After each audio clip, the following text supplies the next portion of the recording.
What does God say about Earth Day? Is human-caused climate change a real issue? Who were the three radicals who dreamed up Earth Day? And is it true that an infamous communist was predicting climate change in the 1800s? 15 minutes of unedited stream of consciousness conversation with me, Brian Sussman, certified meteorologist, follower of Jesus, Hall of Fame radio talk show host, author. More on me at briansussman.com. I don't mean for this current Brian Sussman Show podcast series, 15 minutes, to be political. I'm trying to focus on spiritual encouragement, but for some, this episode is going to be controversial. But here's the deal. It shouldn't be, because everything I'm going to state is based on indisputable fact.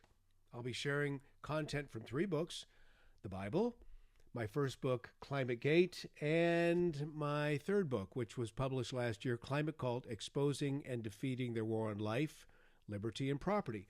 I know the saying is life, liberty, and the pursuit of happiness. But the pursuit of happiness was meant to imply the ownership of private property. And that's something that communists hate. And environmentalists can't stand the fact that we, the people, are able to own property and use it as we please. They don't like that. Okay, about Earth Day. We reside on a planet that was created in a manner that even, quite frankly, atheist scientists admit is absolutely perfect for sustaining life. That said, I will state, I believe the Bible is God's word. I take it literally. I know at times there's figurative, flowery language used to convey certain ideas, but the facts contained within its pages are just that. They're facts. When it comes to the earth, I side with the scientists associated with an excellent organization called Answers in Genesis. And that said, the original Earth Day, which occurred some 7,350 years ago, occurred over the course of 6 days. So it was Earth Days, Earth Week. God created the heavens. He created the earth. He created the atmosphere, plant life, animals, and then the first humans. A man named Adam and a woman named Eve. Now, yes, you heard me correctly. I'm what they call a young earth guy. I said 7,350 years ago, give or take. I know you've been taught that Homo sapiens have been here for much longer than that, but just a quick, poignant question. If that's the case, where are all the fossilized and unfossilized bones? The earth should be overflowing with skeletal remains of all sorts of creatures, including humans, and artifacts. But we find very, very little. What happened? Now, I understand evolutionists contend that billions and billions of years ago, there was this magic wand that caused a mystical spark in the universe, which eventually brought forth a one-of-a-kind planet, eventually called Earth. And again, just by chance, the perfect blend of nitrogen, oxygen, argon, and carbon dioxide in the atmosphere to sustain life, and the perfect combination of surface water and land, rotating at the perfect speed on this terrestrial ball, tilted at the perfect angle as to be uniformly warmed by a star, actually a massive sphere of hot plasma that has nuclear reactions at its core, radiating energy from its surface as visible light for the inhabitants of Earth below. Oh, and just by happenstance, there's even this gray satellite circling this lucky planet that allows for its inhabitants to be able to see during the dark hours.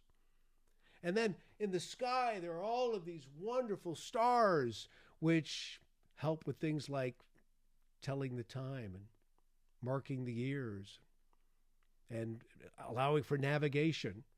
And quite frankly, probably a lot of entertainment back in the day. Oh, and regarding the atmosphere, it's crazy, but nitrogen takes up 78% of the atmosphere surrounding the Earth. And maybe you remember this from science class, maybe you don't. But nitrogen is chemically inert. It basically just gives the atmosphere the proper bulk to maintain the perfect air pressure, to allow the other elements to be used to sustain life. I mean, just the simple exchange of the gases in breathing. I'm breathing in oxygen and exhaling carbon dioxide. That requires a certain amount of air pressure. if all that inert nitrogen was a little more or even a little less, breathing would be difficult, if not impossible. And then about oxygen, it's 21% of the atmosphere. I guess we're just really lucky that it's 21% and not any more and not any less, because that could be hazardous to human health. Not to mention providing fuel for fires to rage out of control. They love oxygen, fires do. And as for carbon dioxide, which somehow the environmentalists now claim is a pollutant, get a load of this. It's less than 0.04% of the atmosphere. That's it. I'll repeat that. It's less than 0.04% of the atmosphere. And when you look at the geological record, we know that there have been times when carbon dioxide was higher, and we know there have been times when it's been lower. So it's a variable gas. But enough of that. Let me continue with other facts. You see, the evolutionists declare all this occurred because of some unexplainable cosmic accident, and you're just a part of that accident. I know. It takes a minute to process that much absurdity all at once, but I digress. To the book of Job in the Bible, 38th chapter, it's as if God is sarcastically addressing today's creation deniers when he says this: "Where were you when I laid the earth's foundation? Tell me if you understand. Who marked off its dimensions? Surely you know. Who stretched a measuring line across it? On what were its footings set? Or who laid its cornerstone? While the morning stars sang together and all the angels shouted for joy." You see, we're not living on a random chunk of cosmic clay. We're living on a masterpiece. And by the way, regarding questions like, "But Brian, as a meteorologist, isn't the climate changing? And isn't this the warmest weather ever?" I'll get to that shortly. But let's just take a moment to celebrate this masterpiece. And by the way, while it's normal for environmentalists to trash free countries like the United States, pun intended, we in the U.S. have done a great job of cleaning up our messes in conjunction with progress. When I was a kid growing up in East Los Angeles in the 60s, I'm an old guy now, okay? But in the 60s, the pollution was horrible. I would be outside playing and have asthma attacks as I was running around. This was common in the big cities, LA, Chicago, New York City, and the industrial cities like Cleveland and Pittsburgh, Pennsylvania. And here we are all these years later, and the skies are clean, despite millions more people, millions more cars, millions more homes using natural gas for heating, millions more trucks, planes. It's wonderful what we've been able to accomplish. But let me shift gears and tell you of the first person I'm aware of to speak of human-caused climate change. This is a guy who loathed free markets, hated capitalism, despised private property, and especially hated the United States. I write about this in the book Climate Cult. 1883, he wrote this: "But inexorably the time will come when the declining warmth of the sun will no longer suffice to melt the ice thrusting itself forward from the poles, when the human race, crowding more and more about the equator, will finally no longer find even there enough heat for life, when gradually even the last trace of organic life will vanish, and the earth, an extinct frozen globe like the moon, will circle in deepest darkness and an ever narrower orbit about the equally extinct sun, and at last fall into it." Friedrich Engels wrote that. Friedrich Engels was the writing partner of Karl Marx. He was in many ways the brains of the operation. Marx, of course, the founder of modern communism, a political system which has forced the deaths of untold millions of people, an ideology that violently persecutes born-again Christians. Global cooling was the first climate scare. And by the way, I pull no punches in describing the governing principles of the planet's first Marx-loving dictator, Vladimir Lenin, who took over Russia in 1918. That's about the time when my family left Russia because the persecution was ramping up. And of course, Lenin brought us the Soviet Union. And within his first year as party chairman, 1918, he issued a policy entitled Decree on Land. He declared all forests, all waters, all lands, all minerals property of the state.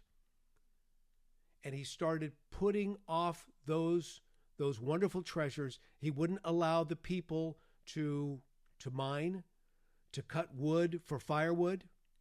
He wouldn't let them hunt. And starvation began, and it got worse. He kept putting out decree after decree, protecting areas as, quote, a preservation of monuments of nature.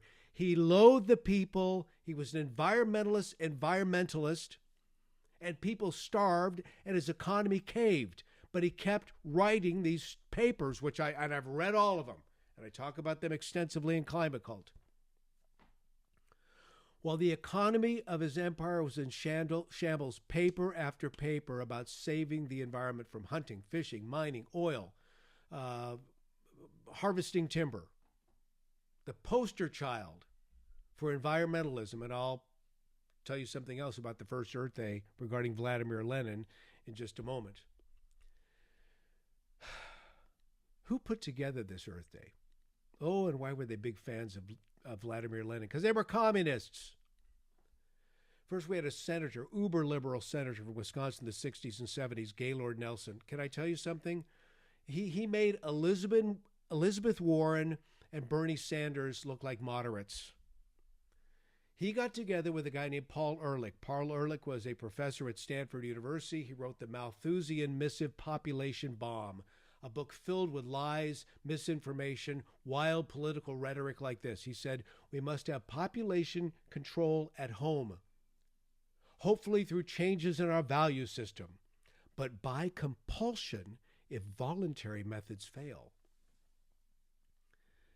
This is what communists do. They use the strong arm of their law to subjugate their people into obedience. And rounding out this troika was the former student body president of Stanford University, Dennis Hayes, who was a master at organizing protests. These are the guys who put together Earth Day, and they decided to begin on April 22nd, 1970. That date was not a mistake. That was the 100th anniversary of the birth of Vladimir Lenin. Now, some facts you can use on your friends. The 1930s were the hottest decade ever in the United States, and through much of the world, the same thing. The 30s were hot. And can I tell you something? We've never seen temperatures in this country like that since. From June 1st to August 31st in Washington, D.C., for example, in 1930, there were 21 days with high temperatures of at least 100 degrees. By 1934, bone-dry regions of the United States stretched from New York across the Great Plains into the Southwest. It was a dust bowl. 5,000 people perished due to inclement weather in that year alone, and it only got hotter.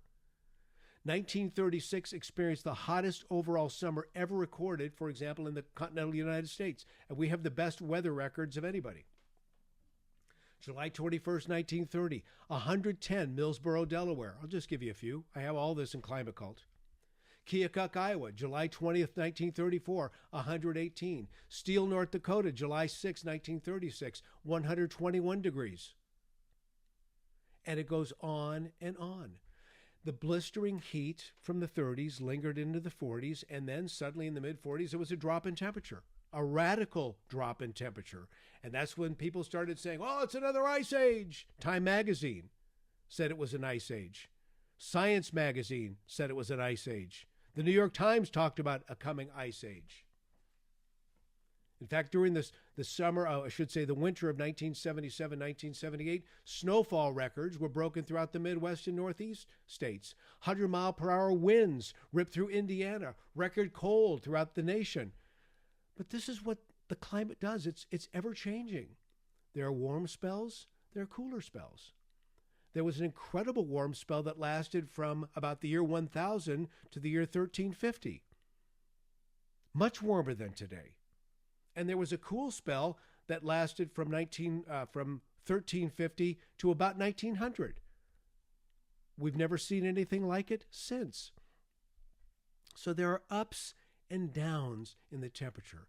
And there are ups and downs in the concentration of variable gases like carbon dioxide. But can I tell you something? Don't freak out. Don't worry. God's got it under control. And in fact, he talks about this. I believe it's 2 Timothy chapter 1, verse 7. He doesn't give us a spirit of fear. He gives us power, love, and self-control. So let us walk in the spirit of his pleasure. Let us enjoy his creation.